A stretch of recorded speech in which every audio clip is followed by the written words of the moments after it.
ಆದರೆ ಮಾಡೋದು ಇದು ಕೊಕ್ಕರೆ ಬೆಳ್ಳೂರು ಆಗದೆ ಇದ್ರೂ ಕೊಕ್ಕರೆ ಬರುತ್ತೆ, ಬೆಳ್ಳಿಗಿರೋ ಕೊಕ್ಕರೆಗಳು. ಈ ಎಲ್ಲ ಚಿಕ್ಕ ಹೊಡಿತಿದ್ದಾವೆ ಹಸಿರು ಮರಗಳೆಲ್ಲ. ವಸಂತ ಕಾಲ ಅಂದ್ರೆ ಇದೇ ಇರಬೇಕು ಅನ್ಸುತ್ತೆ ಅಲ್ವಾ. ಮೈಸೂರು ಏರ್ಪೋರ್ಟ್ ನೋಡೋಣ, ನಮ್ಮದು ಬ್ಯೂಟಿಫುಲ್ ಮೈಸೂರು ಏರ್ಪೋರ್ಟು ಡೆವಲಪ್ ಆಗ್ತಾಯಿದೆ. ಕೆಲವರು ಅಂತಾರೆ ಇಲ್ಲೂ ಫ್ಲೈಟ್ ಇನ್ನೂ ಮುಚ್ಚಿಬಿಟ್ಟು ಆ ಕಡೆ ಎಲ್ಲ ರೋಡ್ ಮಾಡ್ತಾರೆ ಅಂತಾರೆ, ಇನ್ನೊಬ್ರು ಹಿಂದ್ಗಡೆ ಮಾಡ್ತಾರೆ ಅಂತಾರೆ. ಆದರೆ ನಾವು ನೋಡ್ತಾ ಇರ್ಬೇಕಾದ್ರೆ ಇಲ್ಲೇ ಫ್ಲೈಟ್ ಓಡಾಡ್ತಾ ಇದ್ವಿ, ಫ್ಲೈಟ್ ಕಡಿಮೆ ಆಗಿಬಿಟ್ಟಿದೆ. ಹಿಂದ್ಗಡೆಗೆ ಎಕ್ಸ್ಟೆಂಡ್ ಮಾಡ್ಕೊಂಡ್ರು ಈ ರೋಡ್ ಇರುತ್ತೆ ಅಂತ ಅಂತಾರೆ ಕೆಲವೊಬ್ರು ಹಿಂದ್ಗಡೆನೇ ಹೈವೇ ಮಾಡ್ಬಿಟ್ಟು ಈ ಹೈವೇಲೆಲ್ಲ ಫ್ಲೈಟ್ ಓಡಾಡೋಂಗೆ ಮಾಡಿಬಿಡ್ತಾರೆ ಅಂತಾರೆ. ಏನಂತ ಗೊತ್ತಿಲ್ಲ. ಬಟ್ ಒಂದು ವಿಚಾರ ಏನಂತಂದರೆ, ಈ ಏರ್ಪೋರ್ಟು ರೈಲ್ವೆ ಸ್ಟೇಷನಲ್ಲಿ ಇಂಡಿಯನ್ ಫ್ಲಾಗ್ ಮಾತ್ರ ದೊಡ್ಡದಾಗಿ ಅರ್ಥ ಇರುತ್ತೆ. ದೇಶ ಪ್ರೇಮ ಏರ್ಪೋರ್ಟು ಮತ್ತು ರೈಲ್ವೆ ಸ್ಟೇಷನಲ್ಲಿ ಯಾವಾಗಲೂ ನೋಡ್ಬೋದು.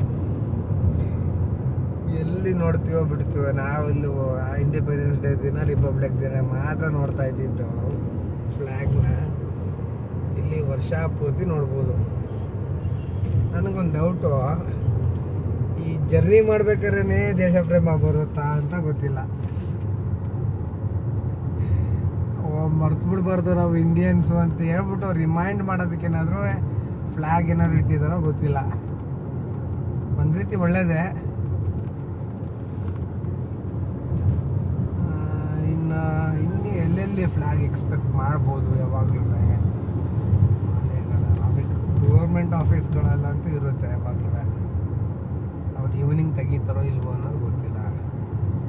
ಮೊದಲು ನನಗೆ ಗೊತ್ತಿದ್ದಂಗೆ ಫ್ಲ್ಯಾಗ್ನ ಬೆಳಿಗ್ಗೆ ಹಾರಿಸಿದ್ರೆ ರಿಪಬ್ಲಿಕ್ ಡೇ, ಇಂಡಿಪೆಂಡೆನ್ಸ್ ಡೇ ದಿನ ಸಂಜೆ 6 ಗಂಟೆ ಒಳಗಡೆ ತೆಗೆದುಬಿಡ್ಬೇಕು. 6 ಗಂಟೆ ಮೇಲಿದ್ದರೆ ಅದು ಕ್ರೈಮು ಅಂತ ಕನ್ಸಿಡರ್ ಮಾಡ್ತಾರೆ, ಅದು ತಪ್ಪು ಅಂತ ಕನ್ಸಿಡರ್ ಮಾಡ್ತಾರೆ ಅಂತ ನನಗೆ ಗೊತ್ತಿತ್ತು. ಈ ಕಾರ್ ಅವ್ರು ಯಾಕೆ ಪಕ್ಕದಲ್ಲಿ ಬಂದ್ಬಿಟ್ರು? ಬೇಗಂತೆ, ಭಾಯಿಜಾನ್ ಬೇಗ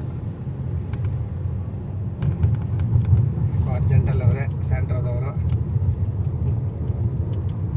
ನಮಗೆ ಜಾಗ ಬಿಡ್ದೇನೆ ಬಂದ್ಬಿಟ್ಟು ಆರು ನೋಡ್ಕೊಂಡು ಮುಂದೆ ಹೋಗಿರೋದು. ಆ ಇಟಾಚಿ ಅವತ್ತಿಂದ ನಿಲ್ಸವ್ರೆ. ಯಾಕೆ ನಿಲ್ಸವ್ರೆ? ಅಲ್ಲೊಂದು ಬೋರ್ಡ್ ಮಾಡಕ್ಕೆ ನಿಲ್ಸಿದ್ರು ಇಟಾಚಿನ. ಅದು ಕ್ರೇನ್ ಇಟಾಚಿ ಅಂತ ಅಂದ್ಬಿಟ್ರೆ. ಇದು ನಮ್ಮದು ನಂಜನಗೂಡು ಟೋಲ್, ಯಾವುದೋ ministry of road transport and highway authority.